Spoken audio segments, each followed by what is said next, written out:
Okay, hai. Assalamualaikum murid-murid. Hari ini kita belajar unit 8, pengawetan makanan. Iaitu kaedah pengawetan makanan. Okey murid-murid, kita akan belajar 10 kaedah-kaedah pengawetan makanan. Okey, mari kita lihat apakah kaedah itu. Yang pertama adalah pendidihan. Pendidihan merupakan proses memanaskan makanan pada suhu yang tinggi. Suhu yang tinggi boleh membunuh kebanyakan mikroorganisma. Okey, ini adalah contoh kaedah pendidihan.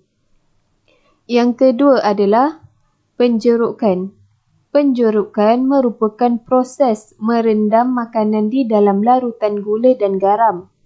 Biasanya, ia digunakan untuk mengawet buah-buahan dan sayur-sayuran. Keasidan gula yang tinggi menyebabkan mikroorganisma tidak dapat membiak dan bertumbuh. Okey, ini adalah contoh penjerukan. Yang ketiga, pembungkusan vacuum. Ia merupakan proses mengeluarkan semua udara daripada bekas atau pembungkus makanan. Ketiadaan udara menyebabkan bakteria tidak boleh bertumbuh dan membiak.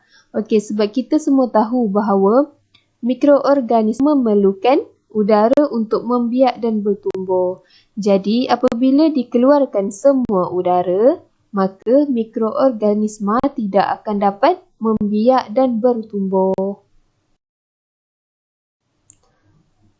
Okey, kaedah yang seterusnya adalah pengeringan.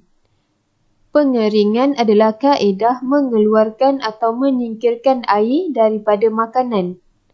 Ia dikeringkan di bawah cahaya matahari atau ketuhar. Okey, ikan masin merupakan salah satu kaedah yang digunakan secara pengeringan. Yang kelima adalah penyejuk bekuan dan pendinginan.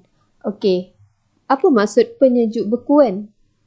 Ia bermaksud menyimpan sesuatu makanan pada suhu takat beku, iaitu 0 darjah Celsius dan ke bawah. Pendinginan pula bermaksud penyimpanan makanan bersuhu kurang daripada 18 darjah Celsius. Okey, penyejuk bekuan dan pendinginan adalah seperti contoh ini. Yang keenam, kaedah pengawetan makanan pemasinan. Ia bermaksud menggunakan garam bagi menyingkirkan kelembapan sesuatu makanan. Dan biasanya ia digunakan untuk memasinkan ikan, telur dan sayur-sayuran. Okey, ini gambar contoh pemasinan telur masin. Yang ketujuh adalah kaedah pelilinan. Ia merupakan satu proses menyalut buah atau sayuran seperti apel dan tomato dengan lilin cair.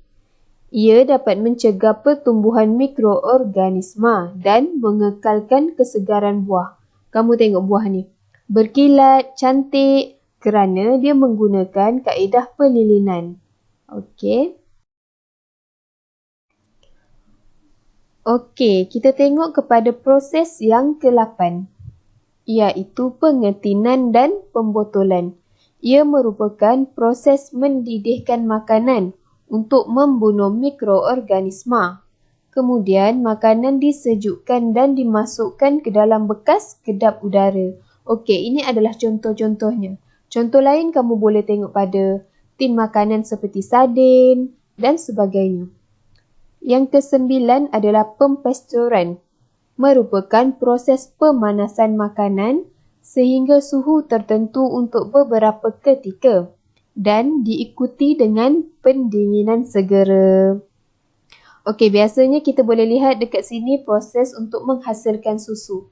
Kamu tengok mula-mula susu segar diperah dan dilakukan kepada proses pemanasan. Kemudian, mereka akan melakukan proses penyejukan segera dan makanan tersebut atau susu tersebut akan terpasture.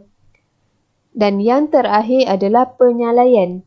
Bermaksud mengeringkan makanan dengan cara mengasapnya untuk satu tempoh yang agak lama. Ia akan membantutkan tumbuhan mikroorganisma. Okey, contoh penyalaian ni kita boleh lihat pada ikan keli salai, pisang salai dan sebagainya. Okey, jadi kelas, itu sahaja untuk pembelajaran kita pada hari ini. Iaitu kamu telah mengenali setiap kaedah-kaedah pengawitan makanan. Sila lengkapkan tugasan yang diberikan dalam grup kelas ya. Terima kasih.